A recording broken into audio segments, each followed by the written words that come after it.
Salut, chers amis, comment allez-vous? Tu aimes le théâtre? Aujourd'hui, on va en théâtre ensemble. Ты любишь ходить в театр? Сегодня мы с тобой пойдем в театр. Если ты хочешь узнать, на какой спектакль сходили герои нашего диалога и что неожиданно произошло в середине спектакля, а также узнать нюансы использования прошедшего времени с глаголами третьей группы, тогда устраивайся поудобнее, наливай вкусный чай или кофе и поехали. C'est parti!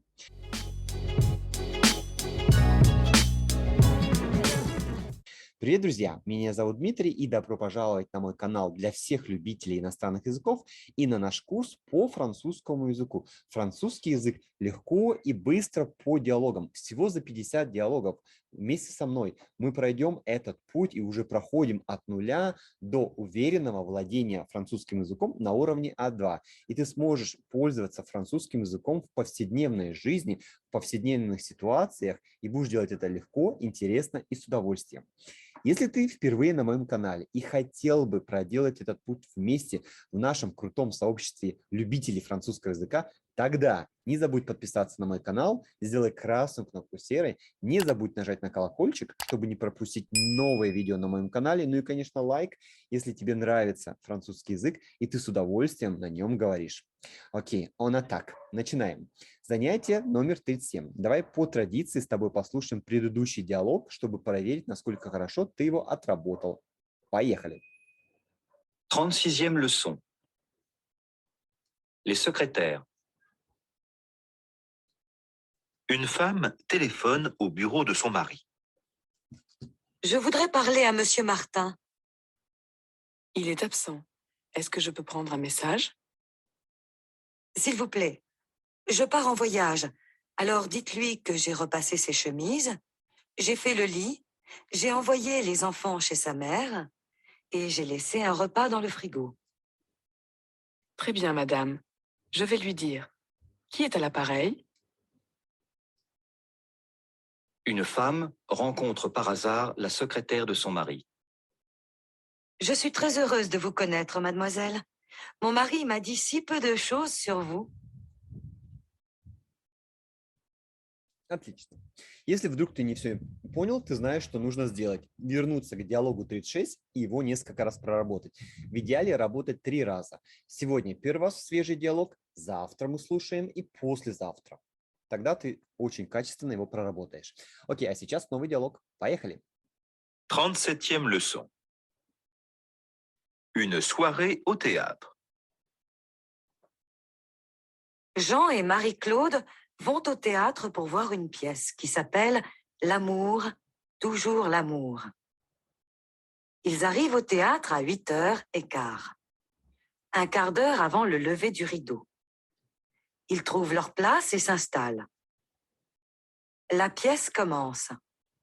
2 comédiens entrent en scène. Je t'aime, Gisèle. Tu m'entends? Je t'aime. Ah bon? Mais moi, je ne t'aime pas. J'aime Pierre. Pourquoi? Parce qu'il me donne des bijoux. Et toi, tu ne me donnes jamais rien. À ce moment, Jean commence à ronfler très fort. Il dort. Un vieux proverbe dit « Dieu aide les fous, les ivrognes et les amoureux ». Отлично. Смешной диалог. Ты понял, что произошло в середине спектакля? Если нет, ничего страшного. Давай его разберем вместе.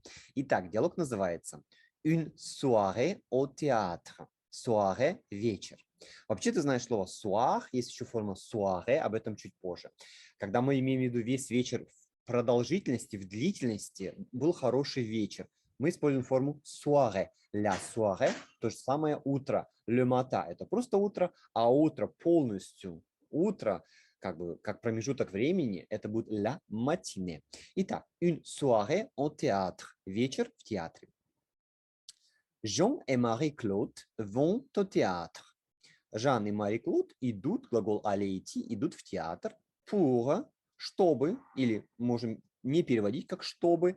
Voir une pièce, посмотреть пьесу. Кстати, вот слово pièce, помнишь, оно встречалось у нас в диалоге, когда мы говорили про квартиру. Это может быть помещение, комната, и может быть это также быть пьеса.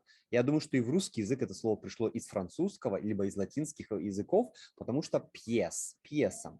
Voir une pièce qui s'appelle, которая называется, s'appeler, называется l'amour, toujours l'amour. Любовь всегда любовь, либо вечная любовь, всегда любовь, вечная любовь. Amour, да, l'amour, любовь. Ils arrivent au théâtre, они приходят в театр. Не забывай, что если у нас слово начинается с гласной, а здесь согласная, то в большинстве случаев у нас происходит связывание, liaison. Ils arrivent, они прибывают куда? Au théâtre, в театр.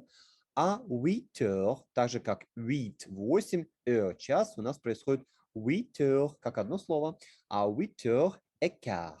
8 в четверть 9, либо дословно 8 часов и четверть. Слово quart – это четверть. А quart d'heure – четверть часа или за 15 минут avant le lever du rideau. До поднятия занавеса, за четверть часов до поднятия занавеса, то есть до начала, за четверть часа до начала. Ils trouvent, trouver находить, они находят leur place, их места, et s'installent, s'installent.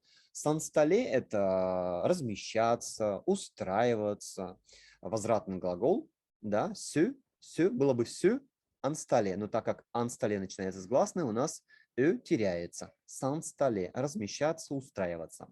La pièce commence. Спектакль, пьеса начинается. Deux comédiens entrent en scène. Два комика или два актера выходят на сцену. Дословно entrer en scène. Они входят в сцену. Мы говорим по-русски выходят на сцену, по-французски входят на сцену. Je t'aime, Гизель. И тут уже начинается кусочек пьесы.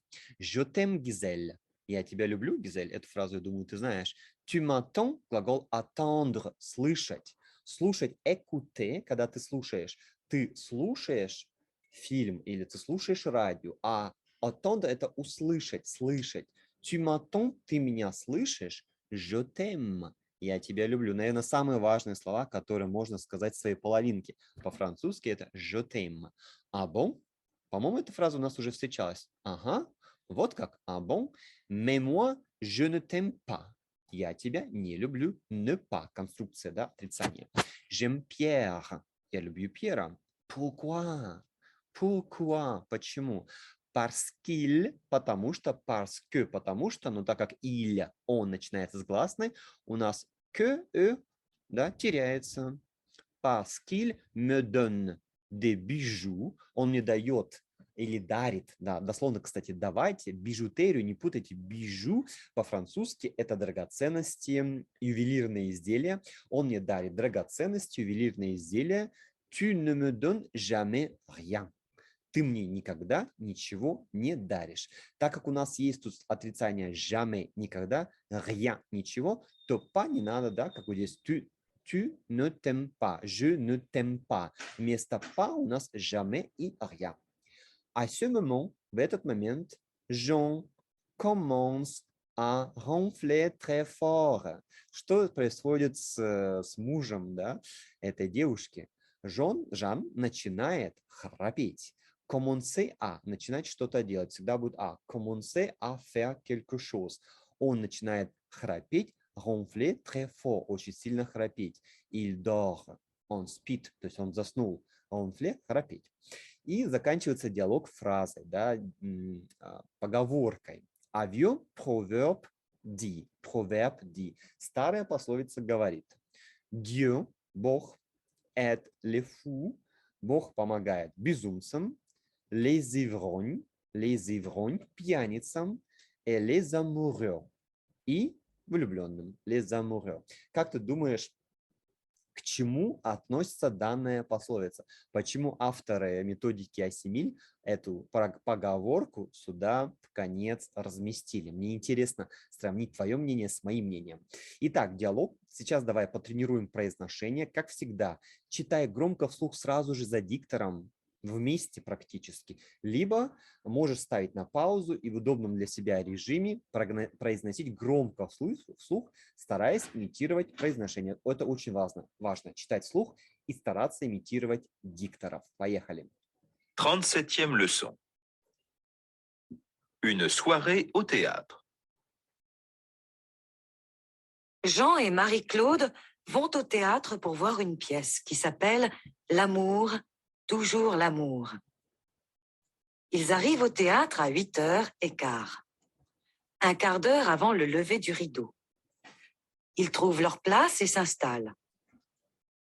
La pièce commence. 2 comédiens entrent en scène. Je t'aime, Gisèle. Tu m'entends? Je t'aime. Ah bon? Mais moi, je ne t'aime pas. J'aime Pierre, Pourquoi? parce qu'il me donne des bijoux. Et toi, tu ne me donnes jamais rien. À ce moment, Jean commence à ronfler très fort. Il dort. Un vieux proverbe dit « Dieu aide les fous, les ivrognes et les amoureux ». Отлично. Если хочешь, можешь еще раз послушать и потренировать свое произношение. Итак, полезные фразы. Их было много, но основные, буквально 3. Je t'aime, я тебя люблю. Tu m'entends, ты меня слышишь. Ah bon, да? Неужели? Так. Итак, время суток.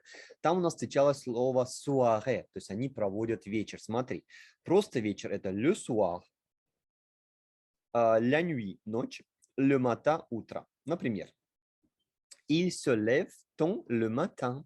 Он встает рано утром. La soirée, либо matinée, это предполагается весь вечер, все утро в своей длительности. Например, было хорошее утро, был хороший вечер, великолепный. Весь вечер мы что-то делали. В этом случае мы используем не le soir, а la soirée. Не le matin, а la matinée. Допустим, nous avons passé une excellente soirée. Мы провели чудесный вечер. Dans la matinée, утром в течение всего утра. Téléphonez-moi en fin de matinée. Позвоните мне в конце утра. Да? Но когда мы говорим просто завтра, утром я что-то буду делать, то, конечно, мы используем soir. Сегодня вечером. Да, мы используем soir и matin. Отлично.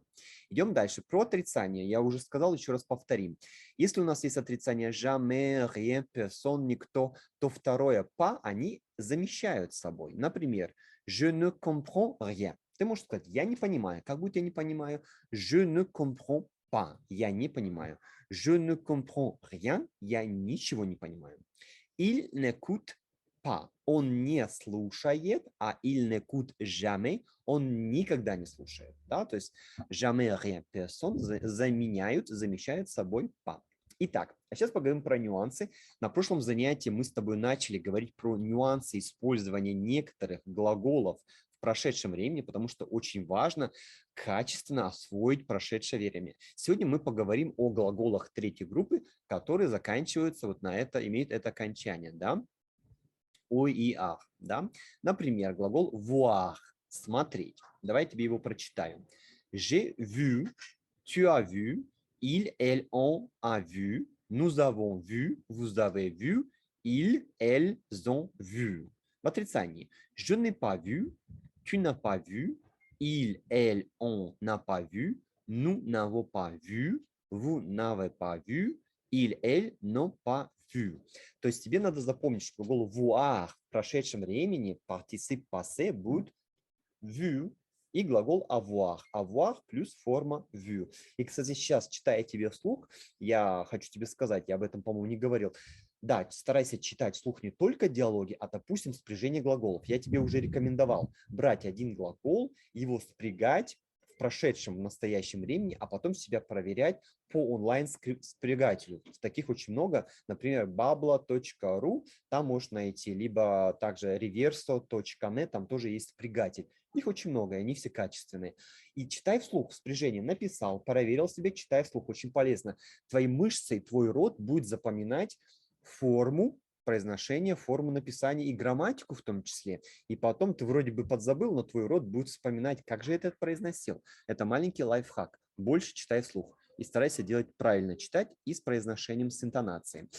То же самое с глаголом devoir. Должен. J'ai dû. Я должен был. Avoir. Иметь. J'ai eu. Я имел. Recevoir. J'ai reçu. Я получил. Pouvoir. Мочь. J'ai pu. Я смог. Я мог в прошедшем. Vouloir. Хотеть. J'ai voulu. Я хотел. Boire. Пить. J'ai bu. Я выпил. Вот эти формы, ты видишь, это формы неправильные, это исключение. Их, конечно, надо запомнить, записать себе в блокнотик, либо куда-то на закладку, чтобы это у тебя обязательно было выписано. Можешь поставить на паузу и все это для себя зафиксировать. И также выражение «Илья» есть имеется, да? «Илья ю» было, имелось. Другие глаголы этой группы, третье, да? «Lire», «tenir». «J'ai lu», я читал. «Tenir», держать. «J'ai tenu», я держал. «Obtenir», получать. «J'ai obtenu», я получил. И еще здесь у нас на другом слайде информация по глаголу perdre, терять. Он будет иметь форму perdu. То есть глаголы, которые заканчиваются на вот это окончание «die», они имеют форму «du». «J'ai perdu», «tu as perdu». Il, elle en a perdu. Nous avons perdu. Vous avez perdu. Ils, elles ont perdu. Ну, прошедшую форму ты можешь сам почитать. И по той же самой схеме attendre. J'ai attendu. Я ждал. Répondre. Отвечать. J'ai répondu. Я ответил. Attendre. Услышать. J'ai entendu. Я услышал. Да, и vendre, продавать, j'ai vendu, я продал. Ты видишь, сколько много сегодня неправильных глаголов, у которых неправильная форма в прошедшем времени. Это, конечно, надо зафиксировать. И, кстати, все эти глаголы неправильные, они и в настоящем времени спрягаются не по правилам. Поэтому твоя, извиняюсь, моя рекомендация для тебя. Брать один глагол из сегодняшних и с этим глаголом спрягать его, один глагол в день в настоящем, в прошедшем времени, а потом себя проверять по онлайн-спрягателю. И таким образом ты постепенно запомнишь спряжение глаголов, потому что очень важно знать спряжение глаголов. Это фундамент языка. Основные глаголы, а во французском есть неправильные, к сожалению, плюс, соответственно, еще и временные формы. Как раз мы с тобой этим занимаемся. Наша цель – построить фундамент языка, грамматический фундамент языка. Самое главное – без каких-то нюансов на высоком уровне и больше разговорных фраз. Окей, суперсоветы ты на экране видишь. Я тебе рекомендую прослушивать это занятие несколько раз сегодня. Первое свежее прослушивание, то есть ты делаешь заметки, то есть основательная проработка этого занятия диалога. Завтра ты прослушиваешь уже без записи, просто слушаешь, отвечаешь. И послезавтра рекомендую это делать 3 раза. И вот эти все советы, которые я тебе даю, комментарии, они у тебя постепенно запомнятся максимально быстро. Маленькое задание прямо сейчас. Я тебе, в принципе, уже порекомендовал, что делать. Давай сделаем так. Возьми сейчас один, не так, со всеми новыми глаголами, которые были на сегодняшнем занятии в грамматической части. Составь по одному примеру с ними в прошедшем времени. Да? Например, я прочитал, там глагол lire, прочитал. Я прочитал книгу. То есть со всеми новыми для тебя глаголами составь пример в прошедшем времени. Пусть это будет 5-7 предложений. Сколько у тебя есть энергии и силы, чтобы качественно проработать занятие. И прямо сейчас напиши в комментариях. Отлично, ты отлично поработал, я с удовольствием прочитаю твои примеры. Окей, je te souhaite bonne chance avec le français, profite-le, наслаждайся французским, profite-le, bonne chance et au revoir, à bientôt.